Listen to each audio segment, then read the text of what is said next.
जन्मदिनमिदं I प्रिय सखे जन्मदिनमिदं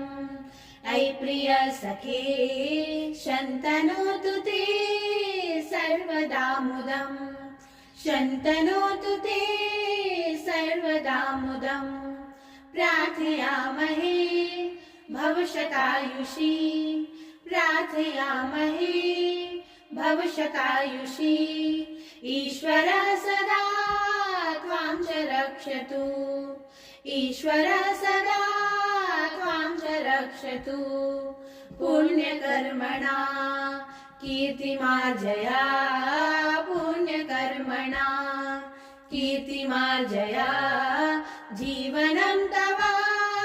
भवतु सार्थकम् जीवनं तव भवतु सार्थकम् जन्मदिनमिदं ऐ प्रिय सखे जन्मदिनमिदं ऐ प्रिय सखे शन्तनोतु ते सर्वदा मुदं शन्तनोतु ते सर्वदा मुदं शन्तनोतु ते सर्वदा मुदम्